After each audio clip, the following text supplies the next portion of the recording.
नमस्कार। प्लैनेटेक्स में आपका फिर से स्वागत है। हमेशा की तरह आपसे निवेदन है, प्लैनेटेक्स को सब्सक्राइब करें, बेल आइकन जरूर दबाएं, हमारी वीडियोस को लाइक करें और फ्रेंड्स एंड फैमिली के साथ भी शेयर जरूर करें। दोस्तों, एक न्यूज़ आ रही है, न्यूज़ क्या, यह सब धीरे धीरे आ ही रही है, हर कोई जान रहा है और इस तरह की चीज़ें आ रही, खासकर जो है अमेरिका की टैरिफ और यूरोपियन यूनियन का सैंक्शंस वगैरह जो भारत पर लगाने की कोशिश कर रहे हैं वो लोग। इसके बाद जो है आपने सुना ही होगा, मैंने पिछले वीडियोस में भी इसका जिक्र किया था कि कैसे भारत, रसिया और चाइना और नज़दीक आ रहे हैं, ब्रिक्स और मजबूत हो रहा है धीरे धीरे।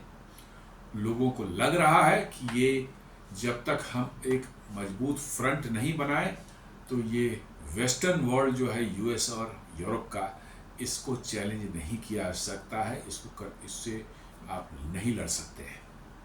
इसके लिए चाहिए कि आपको ग्लोबल साउथ जो आपका है वो मजबूती से खड़ा रहे, एक साथ खड़ा रहे, तभी आप इस वेस्टर्न एक जो वर्ल्ड है, ग्लोबल वेस्ट जिसको बोलते हैं और हम लोग ग्लोबल साउथ जिसको बोलते हैं, जो डेवलपिंग कंट्रीज़ हैं, इसमें एशियन है, साउथ अमेरिकन हैं, अफ्रीकन्स हैं, रशिया वगैरह भी इसी ग्लोबल साउथ में ही आते हैं।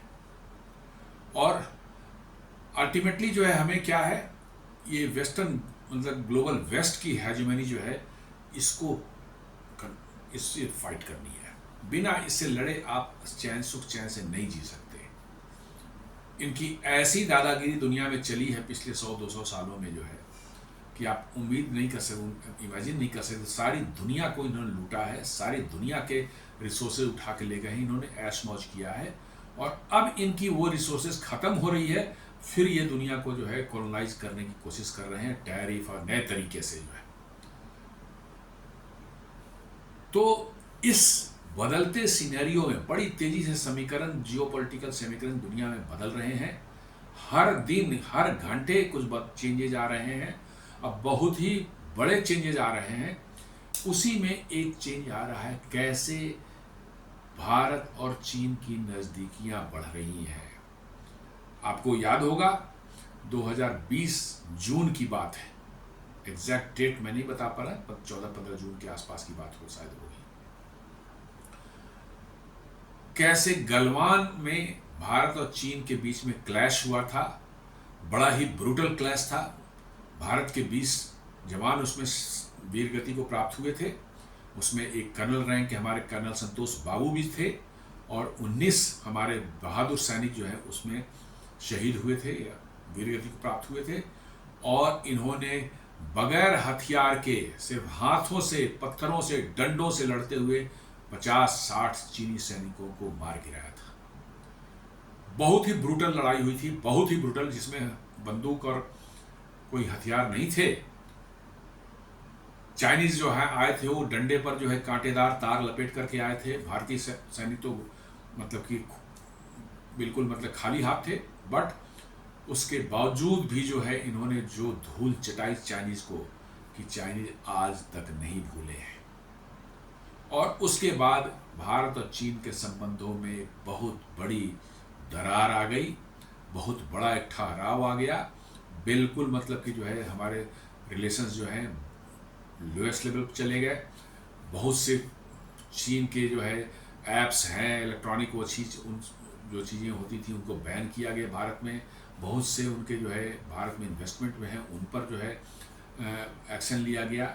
हर तरह की जो है भारत ने किया और तब से मामला बिल्कुल चीन को हम लोग, ठीक है ट्रेड हो रहा था, अच्छी बात है, लेकिन आमने सामने जो है बिल्कुल मतलब कि जो है माहौल खराब बना हुआ था। लेकिन अब जैसा मैंने बताया, बदलते सिनेरियो में जो है कैसे माहौल बदल रहा है, आप देख लें। फर्स्ट पोस्ट एक न्यूज़ डाल रहा है, आज ही की खबर है ये। 5 years after Galwan, India and China in talks to resume border trades. Report, ये रिपोर्ट बता रही है कि 5 साल गलवान की क्लैश के बाद भारत और चीन जो है अपने बॉर्डर से जो ट्रेड होते थे उनको बढ़ाने की वार्ता शुरू कर दी है। कैसे इस ट्रेड को खोला, 3 ट्रेड पॉइंट्स थे हमारे चाइना के साथ लैंड बॉर्डर पर जो है, वो सब बंद कर दिया गया था। अब भारत और चीन दोनों बातचीत कर रहे हैं कैसे उसको खोला जाए, ट्रेड को जो है बढ़ाया जाए, क्योंकि अभी सिर्फ भारत नहीं फंसा हुआ है, अभी चीन भी उतना ही फंसा हुआ है अमेरिका और वेस्ट के चक्कर में जितना भारत फंसा हुआ है। तो जानते ही दुश्मन का दुश्मन दोस्त हो जाता है, तो इसलिए जो है चीन को भी अभी भारत की जरूरत है और भारत को भी चीन की जरूरत है। चीन पर आप ट्रस्ट तो नहीं ही कर सकते, इसमें कोई दो मत नहीं है। चीन पर भरोसा करना बहुत ही खतरनाक होगा, लेकिन आप चीन का इस्तेमाल जो है तो वो तो कर ही सकते हैं। आज अमेरिका ने जो गंद फैला रखी है पूरे दुनिया में टैरिफ को लेकर के और ये सब रशियन ऑयल को लेकर के भारत और इन सब चीज़ों पर जो दबाव बना रहा है, और जिस तरह से उसने भारत के निर्यात पर जो है टैरिफ लगाए हैं अमेरिका, यहाँ क्या कहते हैं अमेरिका में जो है, और साथ साथ और एडिशनल सैंक्शंस वगैरह करने की बात वो कर रहा है ट्रंप। वो कुछ नहीं, उसकी दादागिरी, उसकी हेंकड़ी वही है, बोल रही है। तो इस माहौल में चीन भी भारत का इस्तेमाल करना चाह रहा है और भारत भी चीन का इस्तेमाल कर रहा है, ताकि अमेरिका को और वेस्टर्न वर्ल्ड को जो है एक मैसेज जाए कि आपके बगैर भी हमारी जिंदगी चल सकती है, आपके बगैर भी हमारे देश चल सकते हैं, हमारे व्यापार चल सकते हैं, हमारी जिंदगी चल सकती है। ये मैसेज देना बहुत जरूरी है, भारत के लिए भी और चाइना के लिए भी, और रशिया के लिए तो खैर ऑफकोर्स है ही। तो इस तरह से भारत और चीन जो है नज़दीकियां बढ़ा रहे हैं। आपने सुना होगा कि प्रधानमंत्री मोदी जो है पहली बार 2020 की घटना के बाद जो है चीन जा रहे हैं एससीओ की मीटिंग में जो है। ये बहुत बड़ी घटना है, क्योंकि उसके बाद से कभी न शी जिनपिंग जो है भारत आए और न प्रधानमंत्री मोदी जो है चीन गए। ठीक है, बाहर में ब्रिक्स की मीटिंग कहीं रसिया में हो गई, कहीं साउथ अफ्रीका में, वहाँ आमना सामना हो गया होगा, लेकिन 1-to-1 जो है टॉक्स नहीं कभी हुए थे।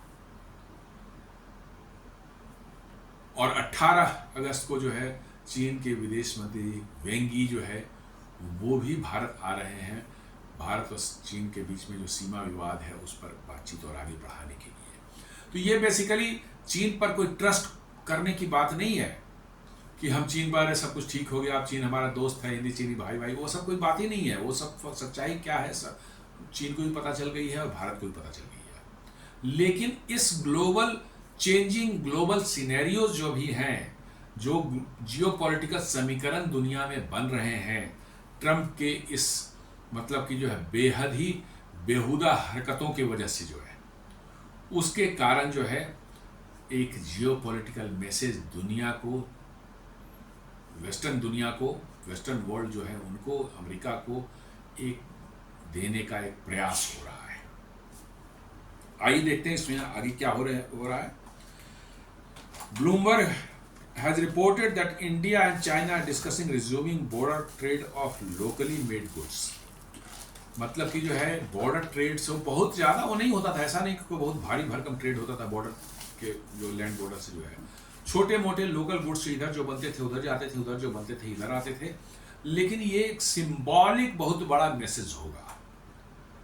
3 जो बॉर्डर ट्रेड के रूट्स हैं भारत और मतलब चीन के बीच में जो है, शिप से जो होता है वो अलग है, वो तो बड़े बड़े ट्रेड्स होते हैं, लेकिन ये छोटे छोटे ट्रेड्स जो लोकल मेड गुड्स जो है, यहाँ के चीज़ें वहाँ जाती थी, वहाँ की चीज़ें यहाँ आती थी।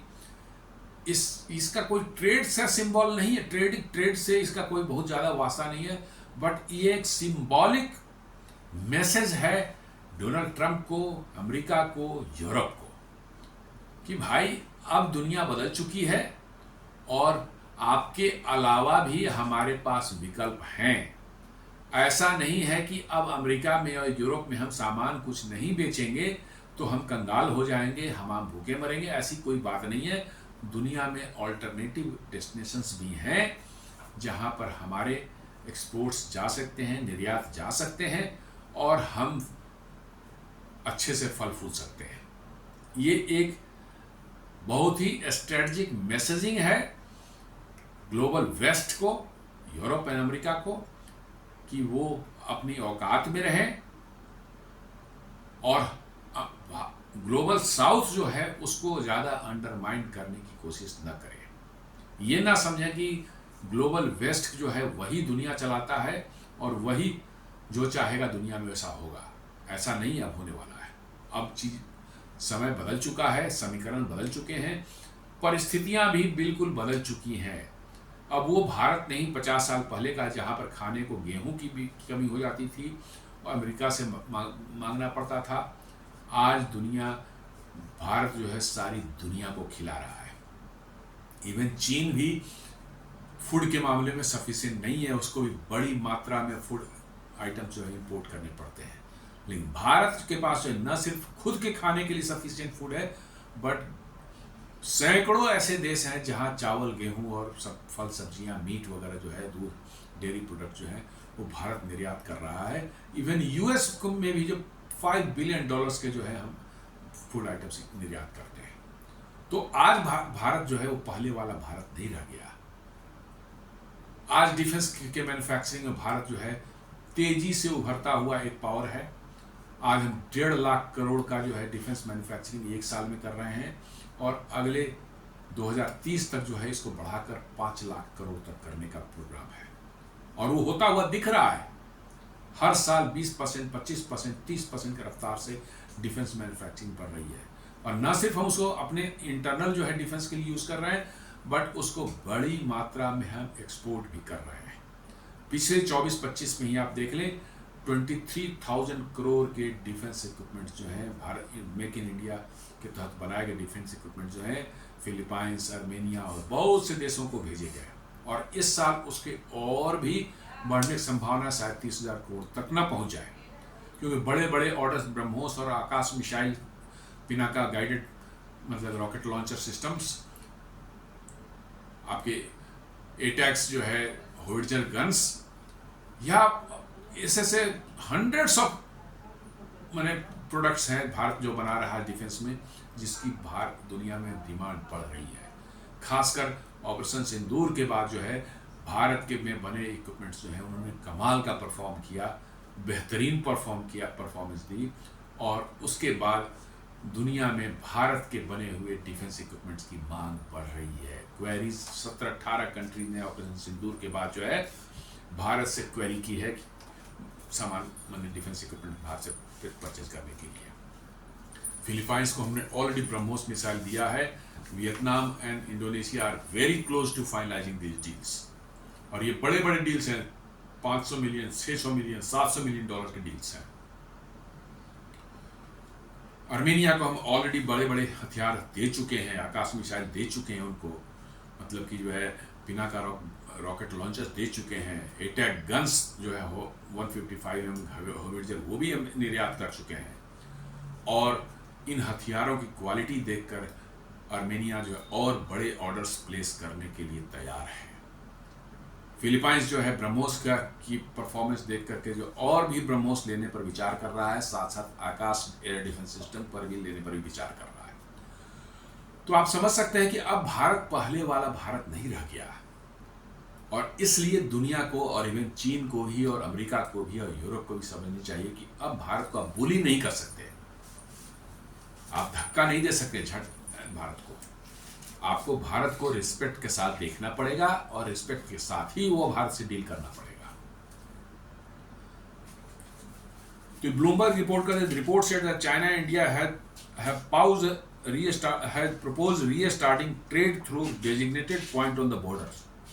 जैसा मैंने बताया 3 जगहों पर जो है हमारे बॉर्डर पर जो है डेजिग्नेटेड पॉइंट्स हैं जहां से ट्रेड होती थी गलवान के पहले, अब उसको फिर से चालू करने की बातचीत हो रही है, प्रपोजल गया है।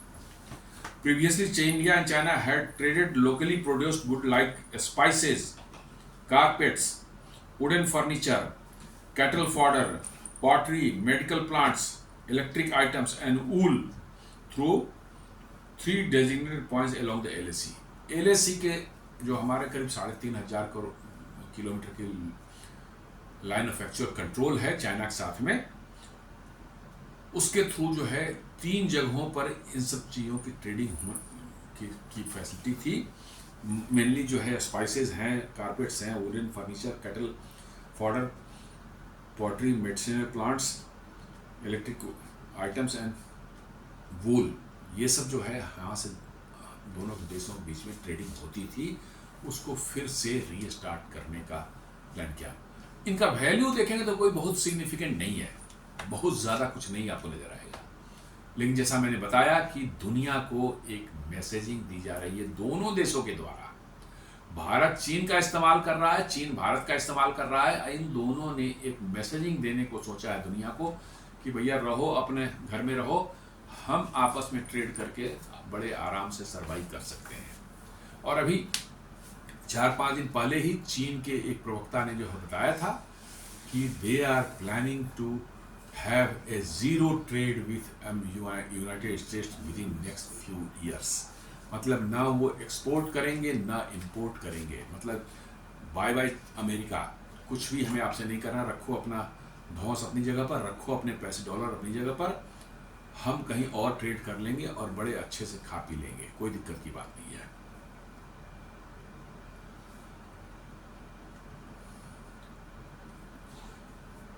It has been learned that the trade talks between India and China may soon start for a deal that could cover supply of critical rare earth magnets, pharmaceutical and fertilizers. ये अभी जो हो रही है ये तो एक स्टार्टिंग है, लेकिन उसके बाद ये जो अभी मैंने बात की, जो बॉर्डर ट्रेड खोलने की बात हो रही थी, वो तो एक जस्ट छोटा सा समझिए कि स्टार्टिंग गेस्चर है, माने जस्ट एक सिंबॉलिक गेस्चर है वो, कि हाँ भाई हमारे बीच में रिलेशंस पहले से नहीं रहे, टेंशंस को ख़त्म किया गया है और हम ट्रेड को फिर से स्टार्ट करने के मोड में आ गए हैं। लेकिन इसके साथ साथ एक बड़ी माने है दोनों देशों के बीच में एक डील होने वाली है, ऐसा कहा जा रहा है, जिसमें supply of critical rare earth magnets जो हैं वो बहुत बड़ा एक इशू बना हुआ है, क्योंकि अभी पिछले कुछ महीनों से चाइना ने रेयर अर्थ मैग्नेट्स की सप्लाई भारत को बंद कर दी है। अमेरिका को भी बंद कर दी थी, अमेरिका तो फिर जाकर उस सामने जो है हाथ पैर जोड़े तो किसी तरह से शुरू किया है उसने।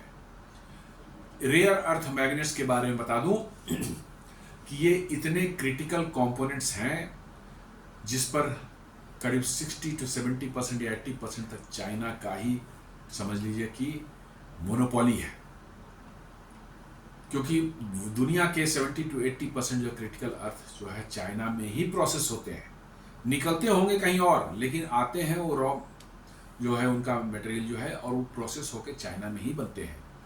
और आज के दिन में आधुनिक युग में जो है हम लोग जो जीवन जी रहे हैं, इसमें हर जगह किसी न किसी फॉर्म में जो है रेयर अर्थ मैग का इस्तेमाल होता है।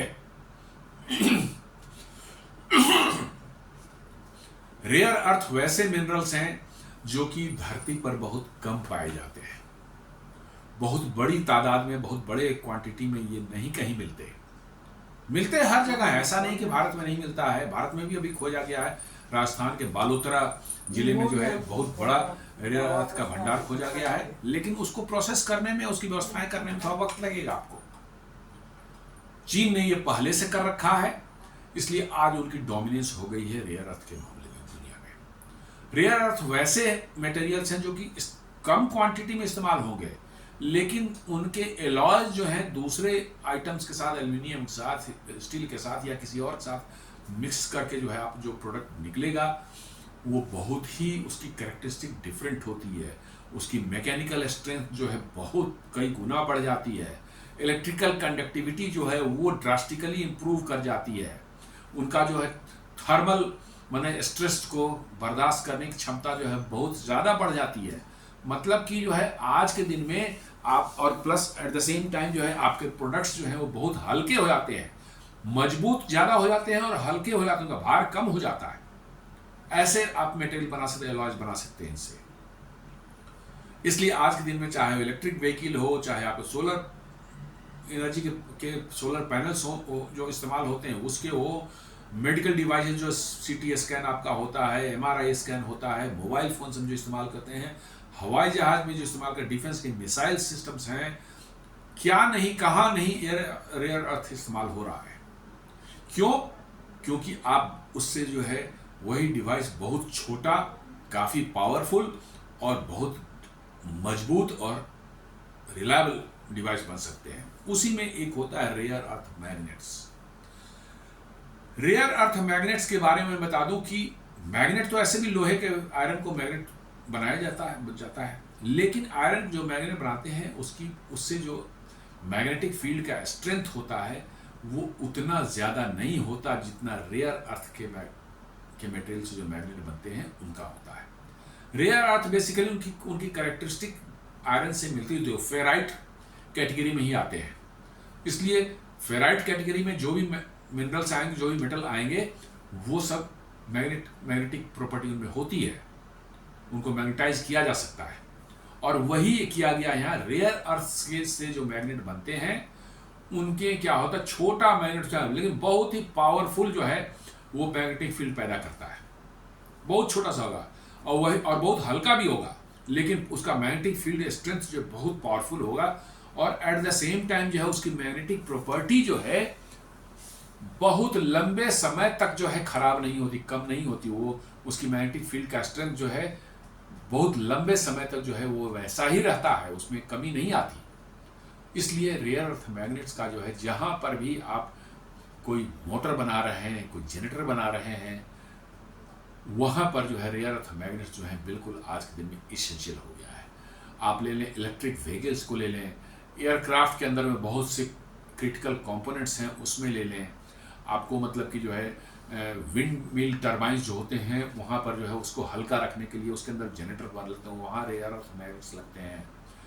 ट्रांसफार्मर के अंदर में भी लगते हैं। मोबाइल फ़ोन में भी जो है आपका जो है वाइब्रेटर्स और ये छोटे छोटे जो है आप देखते हैं वहाँ पर इस्तेमाल उनका होता है। मतलब कि रेयर अर्थ मैग्नेट्स का बिल्कुल मतलब कि दुनिया में हम लोगों की ज़िंदगी में हर जगह इसका पेनिट्रेशन है। आपके फ्रिज के अंदर कंप्रेसर में भी होता है रेयर अर्थ मैग्नेट लगा हुआ, आपके वॉशिंग मशीन में लगा हुआ, आपके एयर कंडीशनर में लगा हो सकता है।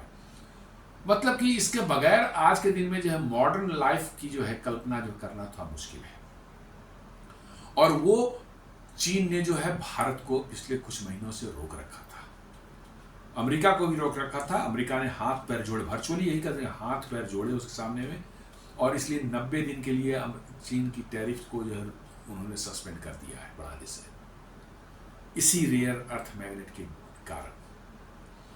भारत में भी इसकी कोशिश चल रही है रेयर अर्थ को निकालने की, प्रोसेस करने की और मतलब कि मैग्नेट बनाने की, लेकिन उसमें अभी 2-3 साल का वक्त लगेगा।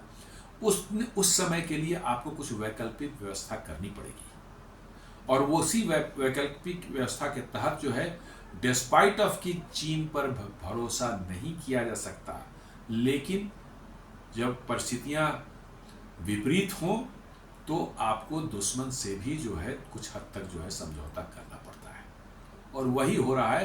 तो रेयर अर्थ मैग्नेट्स के बारे में जो है वो डील होगी। देन फार्मास्यूटिकल्स में अभी भी हम एक्टिव फार्मास्यूटिकल इंग्रेडिएंट्स जिसको एपीआई बोलते हैं, जिससे दवाइयाँ बनती हैं, हमारे टैबलेट्स और वो सब जो कैप्सूल्स वगैरह जो बनते हैं, 60 to 70% अभी भी हम चाइना से इंपोर्ट कर रहे हैं। हालांकि इसमें गिरावट आई है, अभी कुछ साल पहले तक ये 90% हो गया था, लेकिन अब भारत सरकार ने जो PLI स्कीम लागू किया था इसके लिए, वो अब रंग दिखाना उसने शुरू किया है, और धीरे धीरे हमारी डिपेंडेंसी चाइना पर घटती जा रही है। बहुत सी API बनने शुरू हो गए यहाँ पर। आपको जानकर बहुत ही तकलीफ होगी इस बात पर कि 1990 के दशक तक जो है हम अपने 90% ऑफ द API जो है भारत में खुद बनाते थे,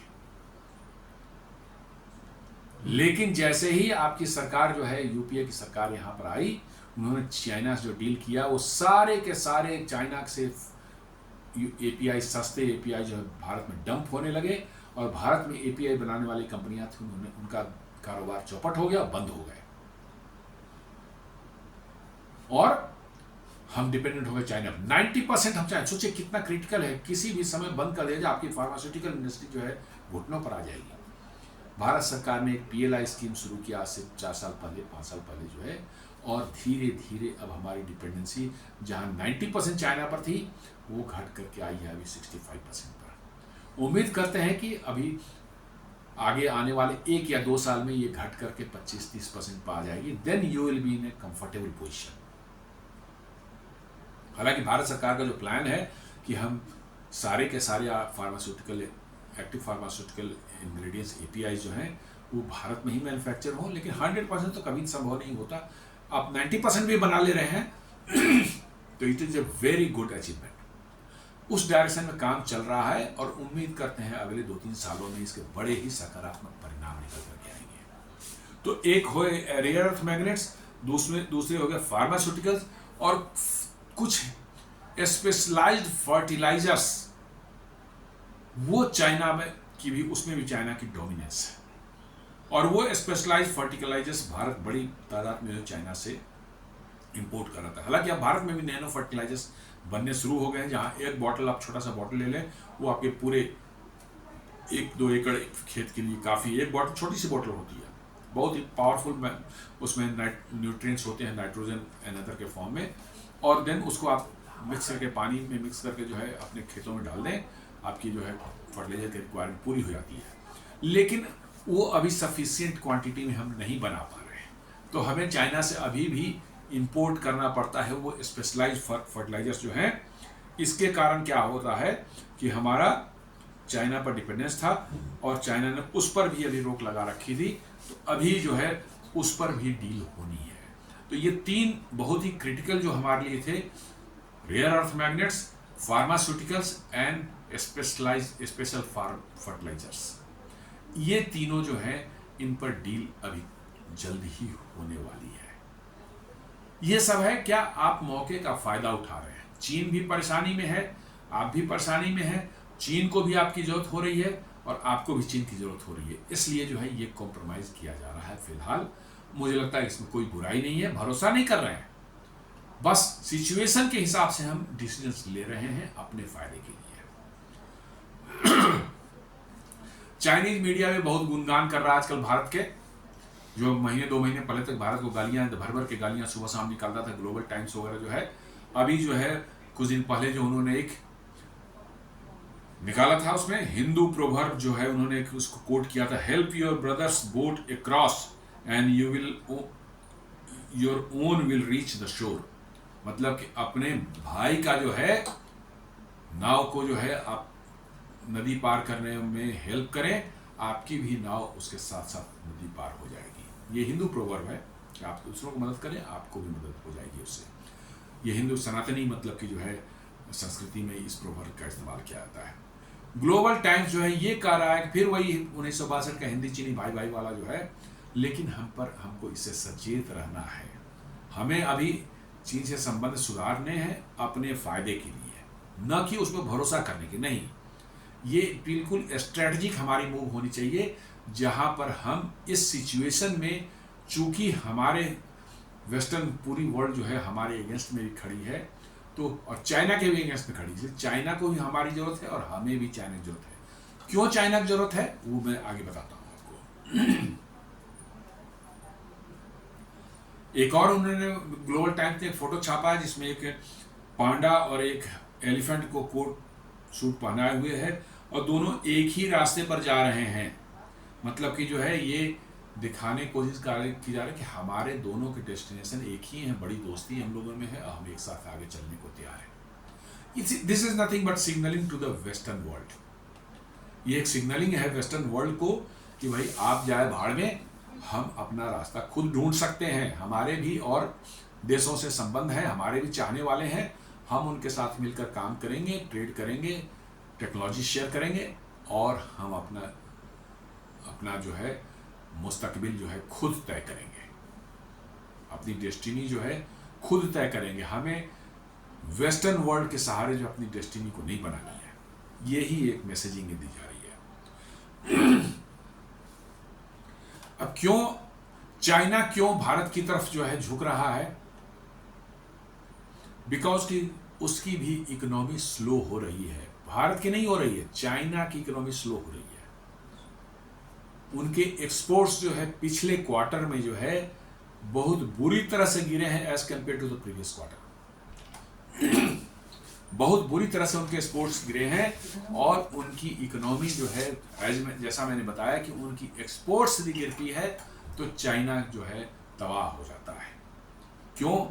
इंटरनल कंजम्पशन नहीं है। इंटरनल कंजम्पशन कहाँ है? भारत में है। एक्सपोर्ट्स गिर भी गया, नहीं भी हो पा रहा है, थोड़े बहुत असर पड़ेंगे, लेकिन ऐसा नहीं है कि बहुत ही बुरी स्थिति हो जाएगी इकोनॉमी की। चाइना के साथ दूसरा है, चाइना के साथ प्रोडक्शन बहुत हाई है, एक्सेस कैपेसिटी है, हर चीज में एक्सेस कैपेसिटी है उनके पास में, और वो कैपेसिटी ही उनकी सरदर्द बन गई है। क्यों? क्योंकि प्रोडक्शन आप इतना कर रहे हैं और दुनिया आपको ले नहीं रही है, आप पर अविश्वास हो गया है दुनिया को, और इसके कारण जो चाइना के एक्सपोर्ट्स जो है अब गिरने शुरू हो गए हैं, और ये चाइना के लिए बहुत भारी चिंता की बात है। तो अब सामान बनाने की कैपेसिटी तो आपको है, खपत कहाँ होगा? वेस्टर्न वर्ल्ड जो है आपको अपना दुश्मन मान रही है, समझ रही है, तो उसको दिख रहा है भारत का बहुत बड़ा बाजार, 140 करोड़ लोगों का बाजार सारी दुनिया के मुंह से लार्ज टपका रहा है। अमेरिका क्यों ये सब कर रहा है? वही 140 करोड़ लोगों का बाजार। चाइना क्यों कर रहा है? वही 140 करोड़ लोगों का बाजार। यूके ने भी FTA किया, फ्री ट्रेड एग्रीमेंट किया है। क्यों? उसी 140 करोड़ लोगों के मार्केट को एक्सप्लॉइट करने के लिए। यूरोपियन यूनियन क्यों मतलब कि जो है इतना हाथ पैर जोड़ रहा है आपको फ्री ट्रेड एग्रीमेंट के लिए? वही 140 करोड़ लोगों का, वही आपका स्ट्रेंथ है। दुनिया की कंपनियां जो है यहाँ भारत जो आती है, उनको ये चिंता नहीं रहती कि इसको यहां से बना के एक्सपोर्ट करेंगे। एक्सपोर्ट हो जाए तो बड़ी अच्छी बात है, सोने में सुहागा है, लेकिन उनको पता है कि हम बनाएंगे वो तो मेरा 70-80% भारत में ही कंज्यूम हो जाएगा, एक्सपोर्ट ना भी हो बल्ले बल्ले है। यही भारत का स्ट्रेंथ है, और इसीलिए चाइना भी जो है जो कि प्योरली एक्सपोर्ट ड्रिवन इकोनॉमी रही है आज तक, वो भारत से कंप्रोमाइज करना चाह रहा है, क्योंकि उसकी नजर भारत के बाजार पर है। भारत इतना बड़ा बाजार है कि उसके बगैर आज दुनिया की कोई देश सरवाइव नहीं कर सकता है यदि उस बाजार का एक्सेस उसको ना मिले तो। ठीक है, छोटे कंट्रीज, अफ्रीकन कंट्रीज हैं, उनकी हालत जैसी है, वो नहीं भारत को कुछ एक्सपोर्ट कर, डजंट मैटर, उनकी इकोनॉमी में कैपेसिटी नहीं है, लेकिन इनके पास कैपेसिटी है, जो बढ़ रहे हैं आगे, जिनकी इकोनॉमी बड़ी हो चुकी है, उनको सरवाइव करना है तो दुनिया में एक ही डेस्टिनेशन है। मैं बता दूं, दोबारा बता रहा हूं, एक ही डेस्टिनेशन है, वो है भारत। अमेरिका में भी वो दम नहीं रह गया है कि वो उतना कंज्यूम कर सके जितना भारत करेगा। अभी मैंने कल के वीडियो में बताया था कि कैसे IMF ने ये साफ साफ डिक्लेयर कर दिया है कि GDP को यदि कैलकुलेट किया जाए, नॉमिनल GDP को छोड़ दीजिए, GDP को कैलकुलेट किया परचेजिंग पावर पैरिटी के बेसिस पर। दो तरह से GDP कैलकुलेट हुई, एक नॉमिनल GDP जो भारत का 4.3 ट्रिलियन डॉलर के आसपास में है, दूसरा है परचेजिंग पावर पैरिटी, मतलब कि हमारे पास जो पैसा है उससे हम कितना सामान खरीद सकते हैं, कितनी सामान खरीदने की ताकत है हमें। आपको जानकर आश्चर्य होगा कि भारत की परचेजिंग पावर पैरिटी के मामले में आप तीसरे नंबर की इकोनॉमी है। नंबर 1 इकोनॉमी है चाइना, 35 ट्रिलियन डॉलर्स PPP के आधार पर। नॉमिनल उनका 17-18 बोलते हैं वो, लेकिन PPP के आधार पर जो है उनका जो है GDP है 35 ट्रिलियन डॉलर के आसपास में, वो नंबर 1 है। और अमेरिका जो है वो 28, चूंकि उनकी डॉलर ही है इसलिए PPP कोई बात ही नहीं है, डॉलर के टर्म में ही बात कर रहे हैं, वो है उनका 28 ट्रिलियन डॉलर का, जो उनकी एक्चुअल नॉमिनल है वही PPP है। और भारत का PPP परचेजिंग पावर पैरिटी के आधार पर GDP जो है वो है 16.5 ट्रिलियन डॉलर। मतलब अमेरिका के आधे से भी कम, मतलब कि डिस्टेंस अब ज्यादा नहीं रह गया है, मैक्सिमम आपसे डबल है अमेरिका, दैट्स ऑल। लोग कहते हैं कह रहे भारत की इकोनॉमी 4.3 और अमेरिका 27 है, आपसे 7 गुना बड़ा। नहीं, एक्चुअल में वो 7 गुना बड़ा नहीं है, वो सिर्फ हमसे 2 गुना बड़ा है। और IMF यही बोलता है कि करंट जो है हमारा ग्रोथ रेट GDP का जो है भारत में और अमेरिका का जो है, उसके आधार पर 2040 में भारत और अमेरिका की जीडीपी परचेजिंग पावर पैरिटी पर बराबर हो जाएगी, और यही अमेरिका को मिर्ची लग रही है और यही अमेरिका के अंदर का दर्द है। और इतना ही नहीं, उसने ये भी कहा कि 2045 में अमेरिका की जीडीपी परचेजिंग पावर पैरिटी के बेसिस पर 42 ट्रिलियन की होगी, डॉलर की होगी, और भारत का आप जानकर आश्चर्य हो जाए करेंगे, ये 56 ट्रिलियन डॉलर का होगा। मतलब 2045 तक आप अमेरिका को पीछे छोड़ देंगे। ऑफ कोर्स चाइना आपसे आगे रहेगा, लेकिन you will B number 2 economy based on purchasing power parity. मतलब कि हमारे पास $1 यदि है, इंडिया में मैं बैठा हुआ हूं, मेरे पास $1 है, और एक अमेरिका में बैठा हुआ $1 है, तो आज मैं उसी $1 से जितना सामान खरीद सकता हूं, अमेरिका में बैठा हुआ आदमी जो है उसी $1 से जो है हमसे 1/4 का सामान खरीद सकता है। ये डिफरेंस है, और इसी को जो है समझ नहीं पा रहा है, दुनिया समझ नहीं पा रही है कि इसको कैसे रोकें। भारत के आगे बढ़ते हुए प्रभुत्व को, भारत के आगे बढ़ते हुए अर्थव्यवस्था को, भारत के आगे बढ़ती हुई जीडीपी को कैसे रोका जाए। ये सारा ताम झाम, रसियन वाले तो ये सब खाली नाम आते दिखावा है, आपको है कि कैसे डिस्टर्ब करें, आपके रास्ते को कैसे रोका जाए। तो चीन का, जैसा मैं बता रहा था कि वो भी, चीन की इकोनॉमी स्लो हो रही है, उनको भी एक बाजार चाहिए, और भारत जैसा बाजार दुनिया में कहीं नहीं है। भारत का जो मिडिल क्लास है, वो दुनिया में सबसे बड़ा मिडिल क्लास है भारत में। ठीक है, हमारे पर कैपिटा इनकम जो है हो सकता है कम हो सकता है नहीं, कम है। हमारा $3000 के आसपास में है, चाइना के करीब $11,000 के आसपास में है। अमेरिकन तो $50-60,000 के आसपास चल जाते हैं, 50 नहीं, 25-30,000 के आसपास में होंगे। लेकिन हम उसी से, हमारे यहाँ जो सामान अवेलेबल है भारत में जो है, हम अपने लिए उतने ही पैसे से जो है जितना सामान खरीद सकते हैं, अमेरिकन उससे 1/4 खरीद सकते हैं। यही मामला है। तो चीन को भी भारत का मार्केट चाहिए, इसलिए चीन जो है भारत की तरफ जो है सॉफ्ट कॉर्नर दिखा रहा है, झुक रहा है।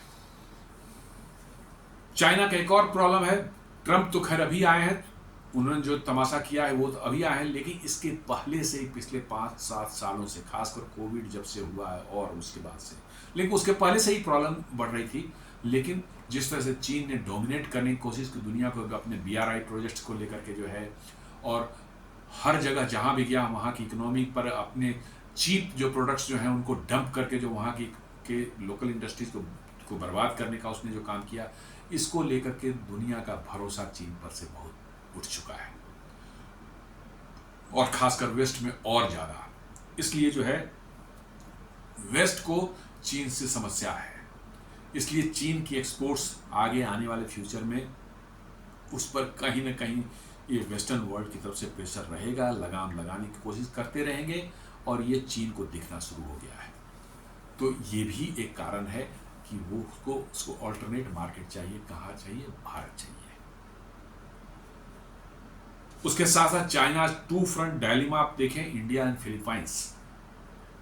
एक तरफ भारत है जहां पर गलवान में जो चाइना की हमारे वीर जवानों ने, जो 20 वीर जवानों जिन्होंने वीर गति प्राप्त की, उन्होंने कैसे 50 से 60 चाइनीज जवानों को अपने हाथों से लड़ करके जो है उठा के गलवान नदी में फेंका, और उनके बर्फीले पानी में वो जम करके जो मर गए। तो करीब 50 से 60 जो है चाइनीज मारे गए।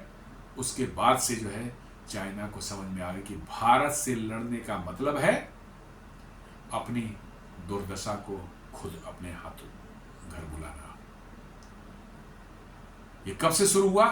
डोकलाम 2017 से पहली बार भारत ने खड़े होकर के चाइनीज को खदेड़ा, वहां से सिक्किम में जो डोकलाम में जो उन्होंने किया था। चाइना हमेशा हर जगह कुछ करने की कोशिश किया, डोकलाम में उन्होंने किया, उसके बाद जो है गलवान में करने की कोशिश की, डोकलाम में एक बार और उसके आसपास में किया था, वहां भी अच्छी पिटाई उनकी की हमारे सैनिकों ने, और गलवान में तो उनको ऐसा सबक सिखाया। ऑफ कोर्स हमारे 20 जवान जो है वीर गति को प्राप्त हुए, हमें इसका हमेशा से अफसोस रहेगा और उनके प्रति हमारी श्रद्धांजलि हमेशा रहेगी।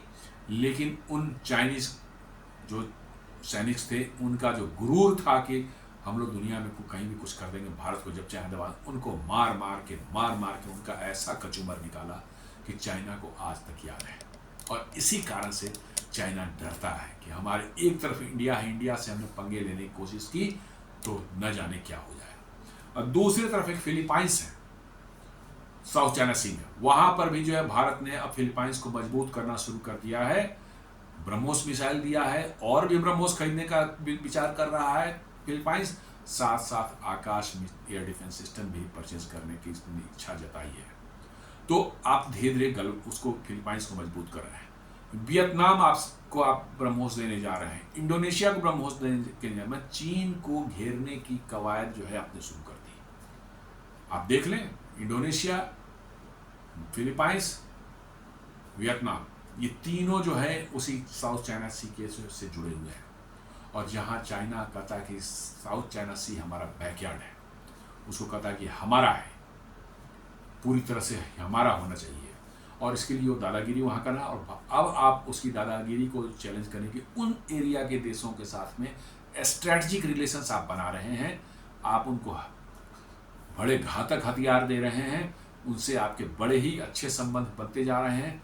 ये चाइना के टू फ्रंट डायलिमा है, एक साउथ चाइना सी में वहाँ और एक इधर इंडियन बॉर्डर पर। ये भी चाइना को फोर्स कर रहा है, मैं बता रहा हूँ, चाइना को फोर्स कर रहा है कि भैया भारत से जो है दोस्ती कर लो, इसी में तुम्हारी भलाई है।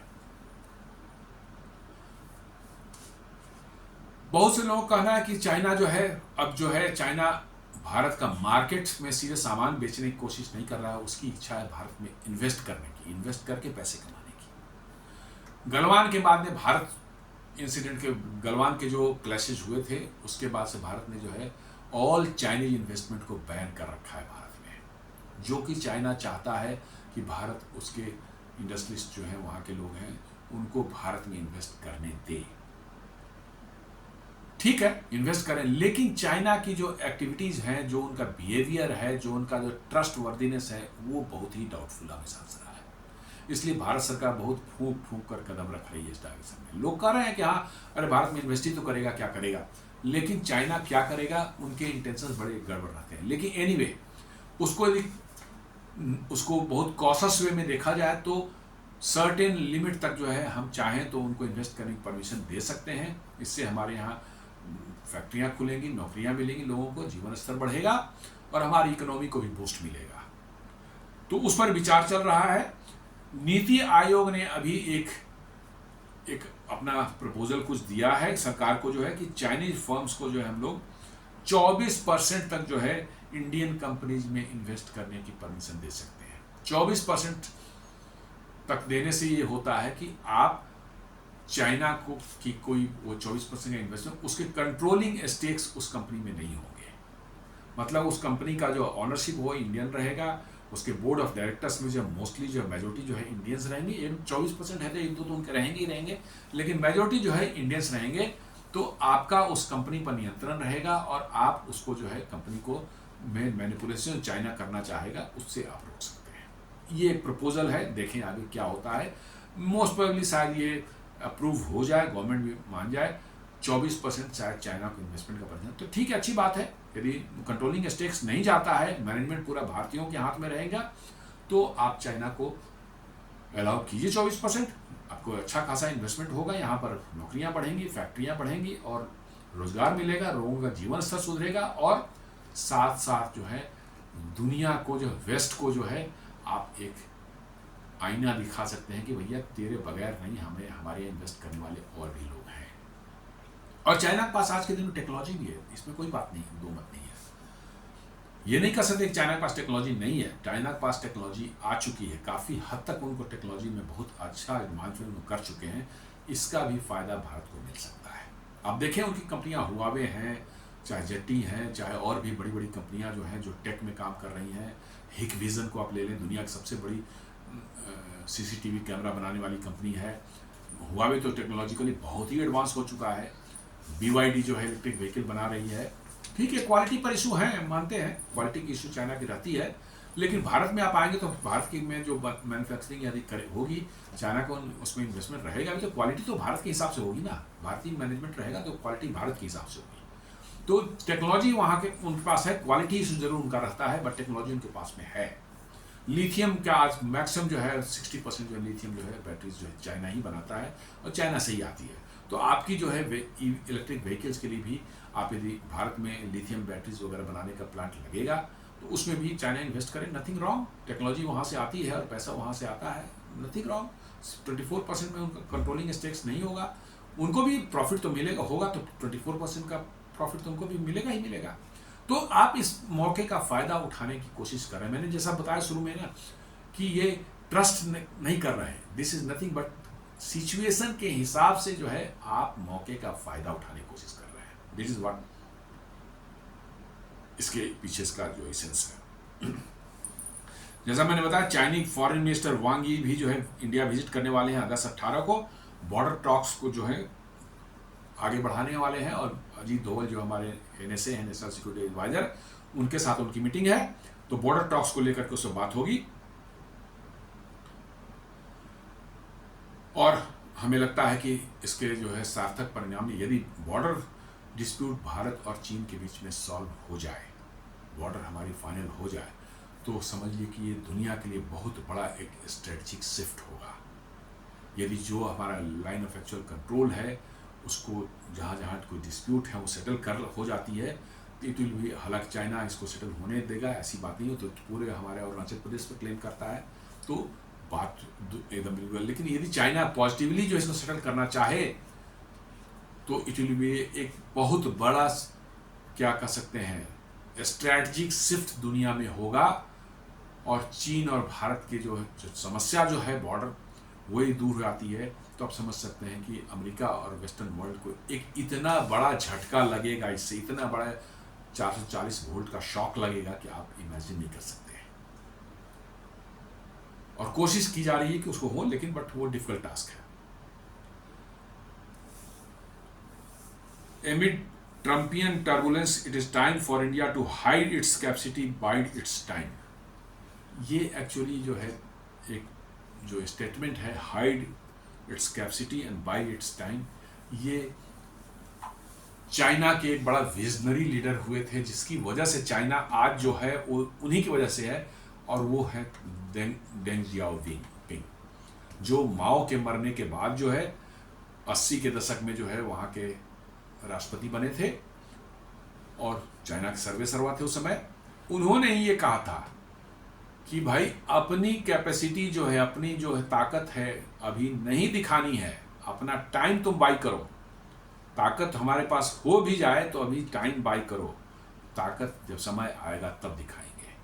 वही उन्होंने कहा था, hide your capacity wide your time, मतलब कि अपनी कैपेसिटी को छुपा के रखें और जब समय आएगा, समय आप गेन करें, टाइम बाई करें, और जब समय आएगा तो कैपेसिटी दिखाई जाएगी। उन्होंने कहा था कि 100 साल तक चाइना को कहीं किसी से लड़ाई नहीं करनी, सिर्फ हमें बिजनेस करना है, हमको पैसे अपनी इकोनॉमिक्स को करना है। और उन्हीं के कहने पर जो है आज चाइना जो है इतना आगे बढ़ा है, उन्हीं का सारा फाउंडेशन स्टोन किया हुआ था। हालांकि शी जिनपिंग ने उसे काफ़ी हद तक ख़राब किया है, there is no doubt. Last few years में आप देखेंगे तो इसने जो है पूरी दुनिया से रिलेशन ख़राब किए। इसने इसकी जो हेजेमनी शुरू हुई साउथ चाइना सी में, इंडिया के साथ में, रशिया के साथ में, मंगोलिया के साथ में, सारी दुनिया के साथ में इसने पंगे ले रखे हैं। और यही चीज़ डेंग जियाओपिंग ने कहा था कि नहीं, 100 ईयर्स तक हमें कुछ नहीं करना है, सिर्फ जो है इकोनॉमी बढ़ानी है, व्यापार करना है, इकोनॉमी बढ़ानी है, दुनिया से लड़ना नहीं है। जब हम उतने मजबूत हो जाएंगे फिर हम दुनिया को देखेंगे। लेकिन इसको शी जिनपिंग को शायद लगा कि भाई हम उतने हो चुके हैं, इसने अभी से पंगे शुरू कर दिए, और इसीलिए चाइना का डाउनफॉल जो आप देख रहे हैं only due to that. Deng Xiaoping ने इसको बहुत पहले विजुअलाइज किया था कि अभी चाइना उस पोजीशन नहीं है कि आप लड़ सकें, आप दुनिया को पर दादागिरी दिखा सकें। उन्होंने इसीलिए कहा था इसे। तो भारत के लिए भी कहा जा रहा है कि it is time for India to hide its capacity and bide its time. Low profile maintain करें, आप अपनी कैपेसिटी बिल्ड करें, मिलिट्री कैपेसिटी बिल्ड करें, इकोनॉमिक कैपेसिटी बिल्ड करें, सोशियो इकोनॉमिक कैपेसिटी बिल्ड करें, और मजबूत होते जाएं। धीरे धीरे मजबूत होते होते आप जिस दिन उस मुकाम पर पहुंच जाएंगे जिस दिन आपकी इकोनॉमी जो है, आज नॉमिनल जो जीडीपी आपकी 4.3 ट्रिलियन डॉलर है, 10-12 तक पहुंच जाती है। आपको मैं बताऊं, अमेरिका जैसे देश भी जो है आपके ऊपर उंगली उठाने के पहले 4 बार सोचेंगे। सिर्फ $10 ट्रिलियन की इकोनॉमी आपकी जिस दिन हो जाती है, 10 तो छोड़िए 8 भी हो जाती है, उसके बाद ये यूरोपियन यूनियन और ये सब जो है ना, मैं बता रहा हूं आपके दरवाजे पर बैठे रहेंगे।